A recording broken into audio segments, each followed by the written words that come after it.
Let's have a chat with Charlie Appleby, who's on the line now, and he took the Coronation Cup, of course, with Isgayath on Friday. Charlie, good morning. Good morning, Nick. How's Pinatubo this morning? First signs are very good. He ate up last night. He's been out and had a walk this morning. He lost 3 kilos for the race there. So first signs we're very pleased with him. Oh, and would that be about normal, 3 kilos? For a Newmarket run, if it's fit, yes, you wouldn't want to be losing too much more than that. But I was confident going in there. His fitness level was where it needed to be to compete, and on the weights he's shown that. So pleased. But like I say, we've most importantly he's come out of the race well, and he's eaten off, and first signs are there's no we can hopefully head on to Ascot anyway. That's the main thing. And obviously he was so far ahead of his class last year. Do you think it's a question of, he's still a very, very good horse, but others have just caught up with him a little bit?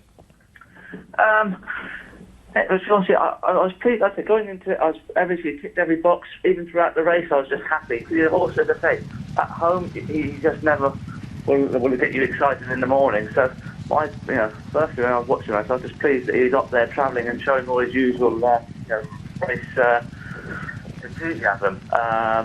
From the two, when William, again from the 3 to the 2 there, William just sat into him there and gave him a squeeze and niggled him along there, and then coming in, approaching the 2, he showed his signs again. He was just coming to come back on the bridle again. I thought we were in for the business, but full credit to the first and the second. The second horse stretches again there at the 2, and that's when William just felt that it was going to be hard to get past him, and the winner, as we know, who had had to find a bit of a passage through, stayed on strongly to the line. So, as much as I feel that we saw the mile, I think we were just outstayed by two horses at one. Well, where they decided to go with them is connections business, but they're 2 horses I just felt outstayed us over that trip on the day.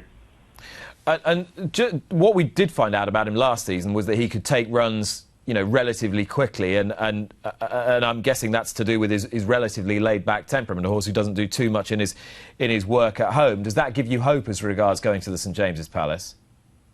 For sure. As we know, it's an unprecedented year this year in where we are and how we're trying to make a bit of ground up. So, but he gives himself every opportunity to be able to back up quick, because, like I say, his demeanour is that he'll conserve all of that energy from one race to the next.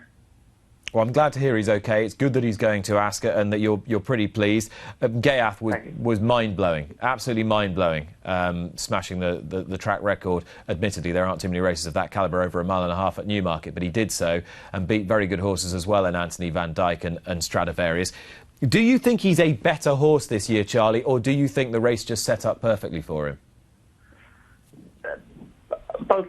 To answer both of those questions is I think he's a stronger. He's a finished article now. He's a 5-year-old. We physically saw that difference there in the new year. I say that race in Dubai. People will question what he beat there, but again he did it very easily. But he doesn't give himself an easy race, and he wins by these big margins. He's sort of hard on himself throughout the race with that pace. But post-race in Dubai, we saw he took that race so much better than he had done as a 4-year-old. When he won in Germany, again, 14-length margin, it looked very, attractive on the TV and to the eye. And he's won so easily. That's an impressive distance, but it took a lot out of him, and it took his. I think that showed it. To be fair, when we went to the Arc, I mean, okay, the ground was soft, and people decided to try and the pace was a lot stronger, and people were taking us on there. I just felt it paid in the end. But most importantly is that this year, post-race, he's taken it well, and he showed exactly the same signs this week as well. He's lost very little weight there, and his demeanour is he's bouncing after the race. So I just think I don't want to go on too much, but he's a finished article and he's an exciting horse, and I think he's going to be a flag bearer for us this year. a proper horse and going on to take an Able on in the Eclipse, which would be, it's the stuff of dreams, a race like that.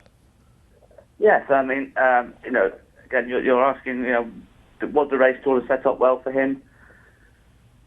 Yes, we got that lead, which he enjoys. But to be honest, our mindset wasn't to go out, and if we felt that someone wanted to take us on, Newmarket was a track that would suit him. He's unbeaten on that on the Rolling Mile.